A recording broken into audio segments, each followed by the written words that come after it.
Thank you, Ruben. So I am Mike Routier. If you speak French, it's Routier. As you can see my title, what I like to go by is really just a cloud cost analyst. I've been working for Choice Hotels now for 18 years, so I'm a lifer.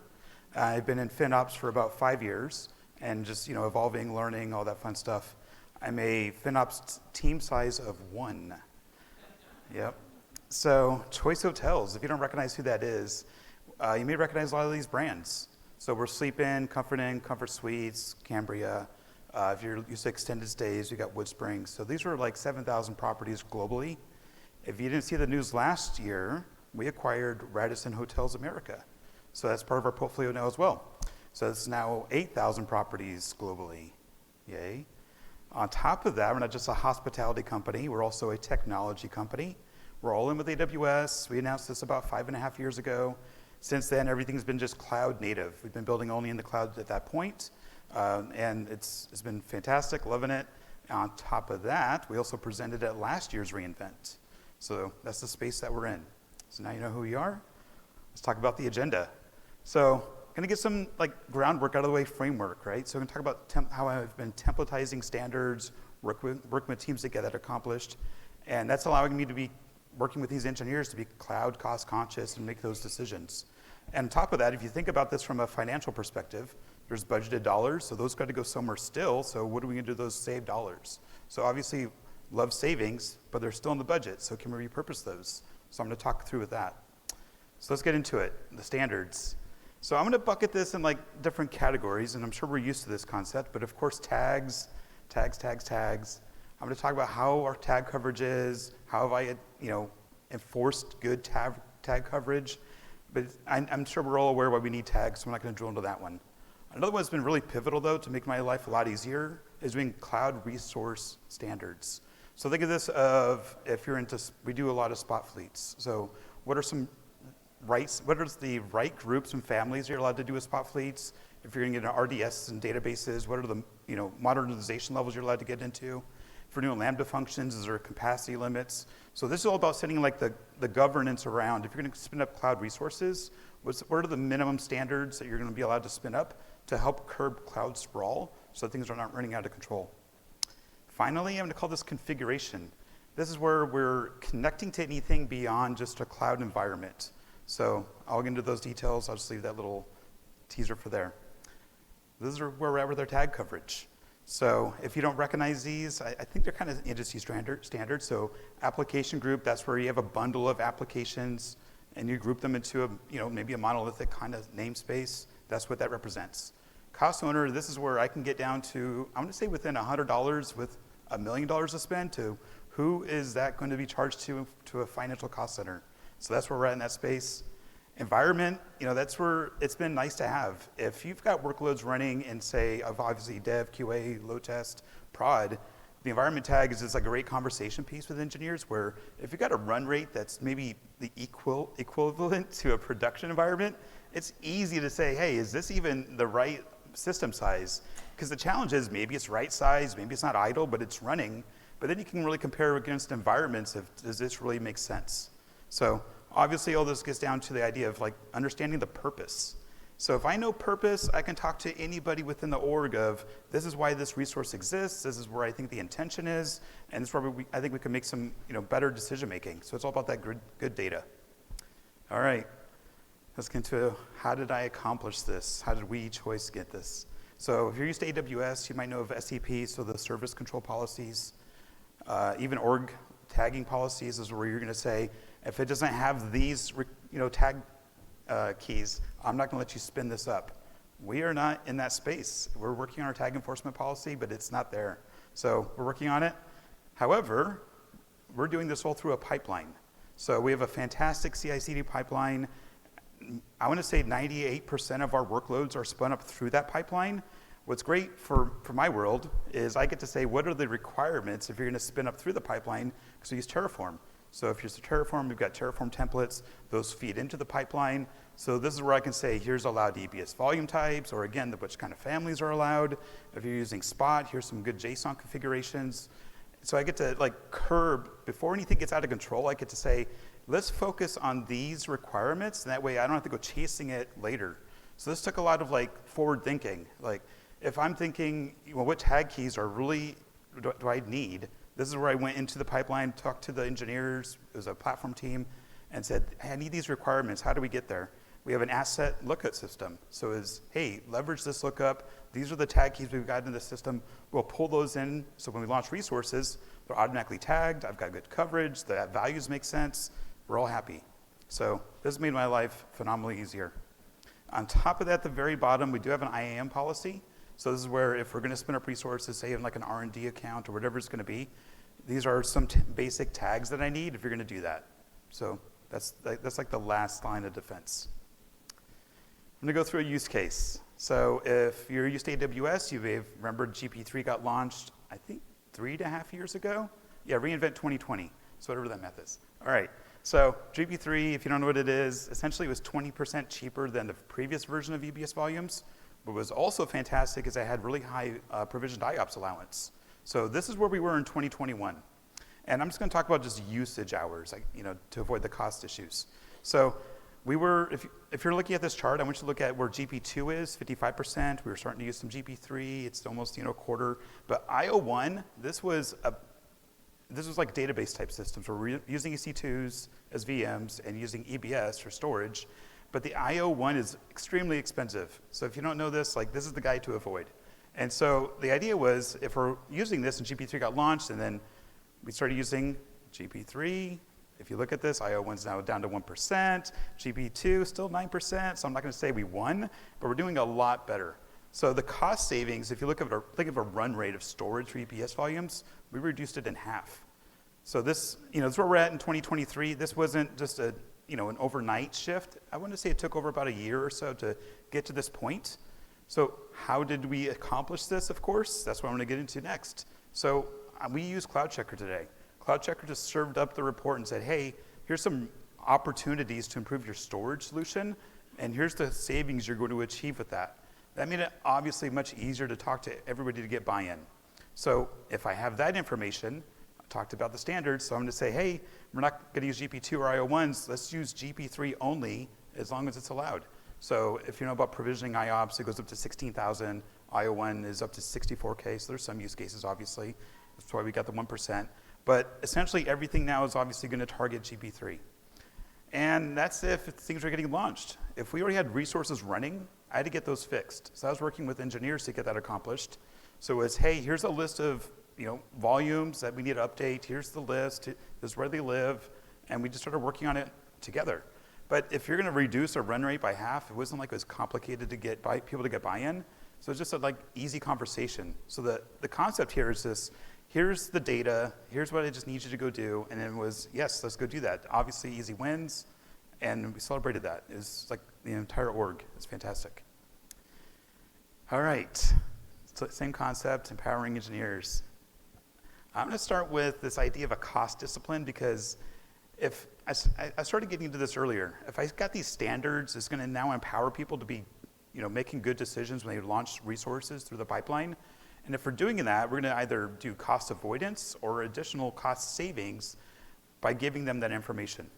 So I'm gonna go through another use case, but before we get to that, let's talk about awareness. So I am watching stuff like a hawk. It's not like I'm just looking at just dashboards, but there's anomaly detection. There's a lot of other tooling you can use to see what's happening in your cloud space.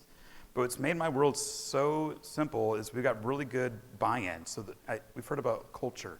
So we've got buy-in from the CIO on down. I talked to finance. So this is both FP&A, but just finance directors. I talked to engineers. So the whole idea was, if we've got good tags, I know what's running. That's the whole idea, the purpose. But I do check-ins every month with all these groups. So what ends up happening is I can talk to them about the trends I'm seeing with their spend.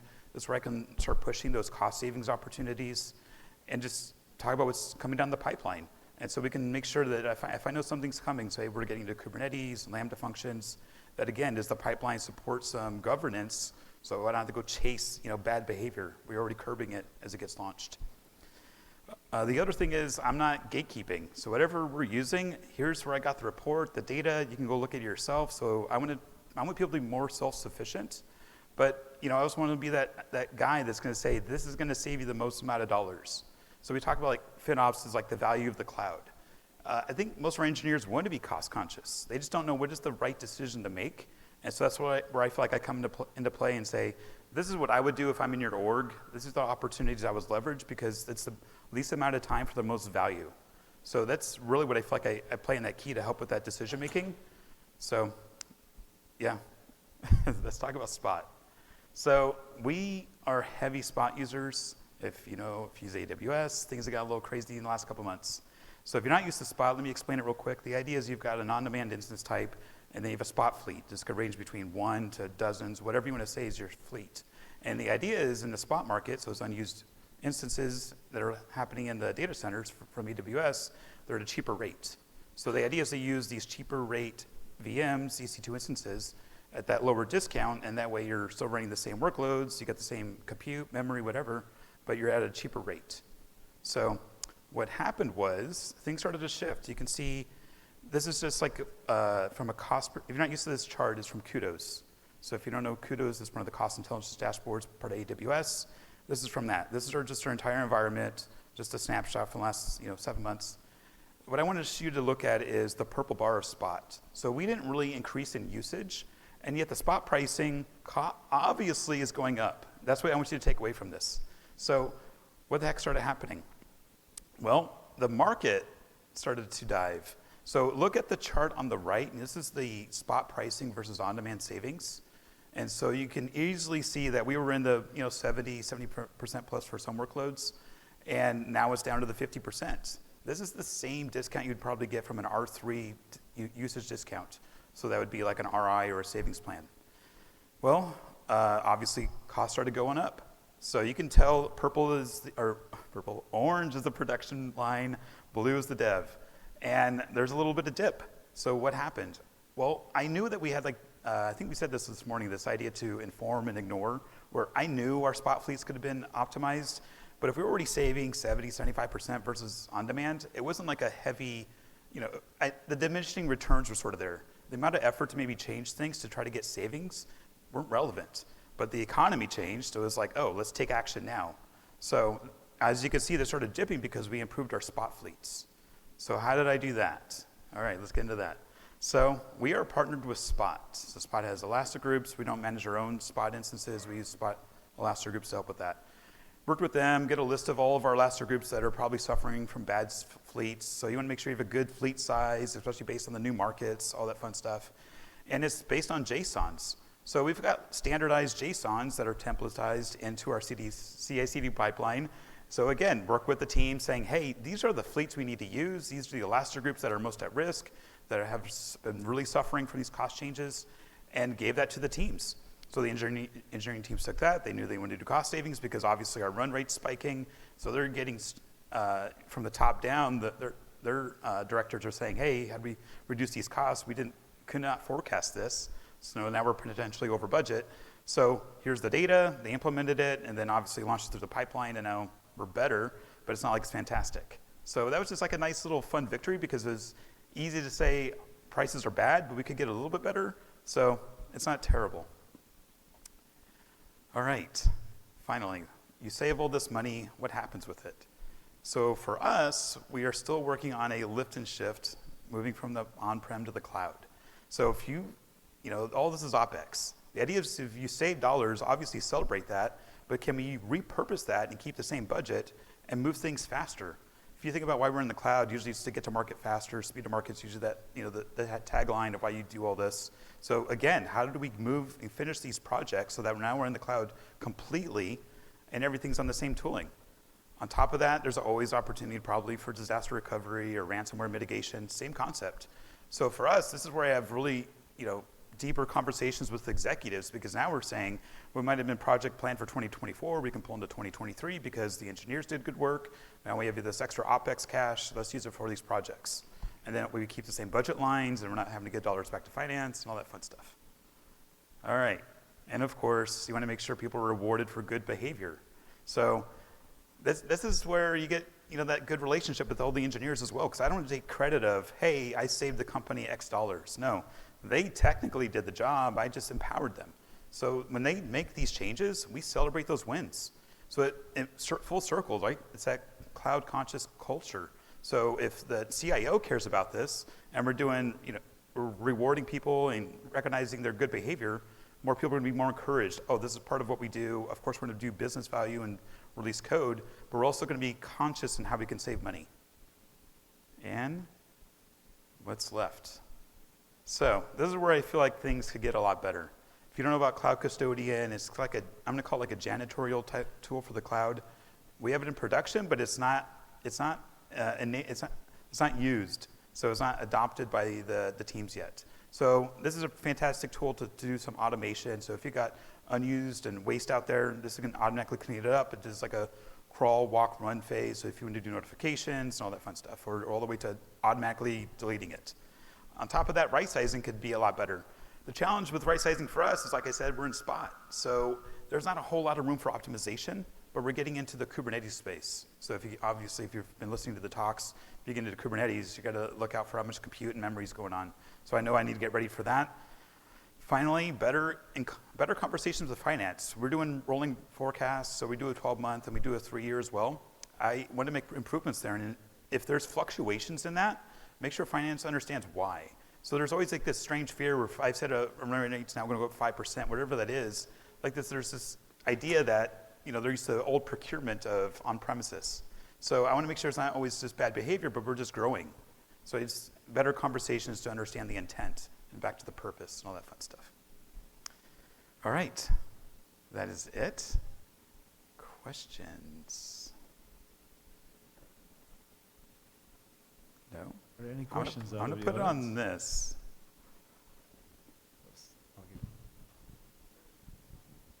You make it sound so easy getting your engineering teams to go take action on the recommendations. Sure. What was the process when you started, and how did you build that trust in the relationships to get to the point where you're at today? Yep. So you can probably tell by my demeanor, I'm a calm, friendly, that's what I want to perceive, right? So the idea is I don't want to show like, hey, you are terrible at this space. I know we have budget for this. They know we have budget for what's happening. So how do I encourage them to actually take the action? So that's where it comes from the top down, because if they know our CIO is going to care about this, then they're going to care about it because their boss cares about it. So like the whole chain cares about it. So it's not just, I think it's obviously always down to cost savings. But I mean, this is where I want to get into the green ops, because we talk about sustainability. That's definitely going to be next. But how do I accomplish it? That's really your question. It's just making it very simple. There's diminishing returns that I talked about. So I just want to say this is the easy impact you can make with a limited amount of work. And just talk to them if you want to get their manager involved, because obviously we all have work to do from the business. We have to create business value. So I'm always competing with that. So if I could tell them this is worth $10,000 of savings today, but really, if we ran this for 3 years, how much does that cost versus what you're going to build instead? It's usually an easy conversation when I put in those numbers. So I think an engineer usually thinks this is how much it is per hour. But if I put in like a 3-year term, it makes it a lot easier to get buy-in. Yeah. Cool. Another question? Oh, and you might want to stick around because we're going to do some live testing in production. So you want to see that. Hey, Mike, you talked a lot about spot pricing. So it's my understanding that the spot pricing is based on ephemeral type storage, right? It goes away. If somebody wants it, they're going to take it. And so preemptible. So how do you govern the usage of spot with mission critical apps versus not at all critical apps versus mid-tier apps? Yep. So we use Spot for everything. The only thing we're not using it for is our lift and shift migrations. So it's really, how did we trust Spot to get into this space? And you're right, if you don't know about Spot, AWS does a 2-minute warning because somebody's willing to pay on demand or whatever pricing and steal your architecture from you, essentially what's happening, right? You're taking your resource away, which means you got to replace it right away, or else you're going to have an incident, or you're going to have downtime because the app may go down. So like I said, we're partnering with Spot. They do Elastic Groups. They've got really good forecasting to knowing when that 2-minute warning is going to happen. So they can tell within the market space how much Spot instances are really left in that area to know if they need to start leveraging a different instance in your Spot fleet. So we never get to the 2-minute warning. We never have to worry about it because it's always mitigated because we're shifting to a different instance type within the fleet. so it's covered. And if it's not, it just automatically goes to on-demand anyways. So we have never suffered from that spot 2-minute warning. And just to tie into that, it took, I want to say, a year to get buy-in on that because of that fear. So of course we started with dev, let that run for 3 months, go into QA 3 months, load test for 3 months, and finally went to production, and then ramp up of 3 months, and finally it's like, okay, now we're good. And we've been doing that for 6 years now. Other question? So you automated the potential changeover of spot to on-demand?